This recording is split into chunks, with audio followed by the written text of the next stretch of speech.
আসসালামু আলাইকুম। আশা করি সকলেই ভালো আছেন। এই দেখুন আমাদের কয়েকটা মুরগির সাথে বাচ্চা ফুটছে। এই যে এই মুরগিটার সাথে 11টি বাচ্চা ফুটছে।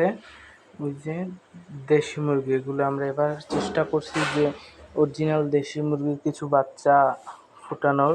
এই যে এইটার সাথে কিছু আবার ওই আরেকটা মুরগিও ফুটতেছে, আর এইখানে আবার 13টা বাচ্চা আছে। এই দেখুন এগুলো 3 থেকে 4 দিন পর সব একত্রিত করে ফেলবো, কারণ এগুলো এখন একটু মায়ের তাপ প্রয়োজন আছে। আমরা প্রাকৃতিকভাবেই ব্রুডিং করার চেষ্টা করি, আর যদি মুরগিটার সাথে রাখি তাহলে মুরগিটা অনেক দিন পর ডিম পারবে। এই কারণে আমরা বাচ্চাকে প্রথম 3 দিন ফোটার পর লাইসোভেট দেই এবং ফিড দেই। প্রথম 3 দিন বা 5 দিন লাইসোভেটের পানিটা দিলে এগুলার নাড়ি ভুঁড়ি শুকিয়ে যায়।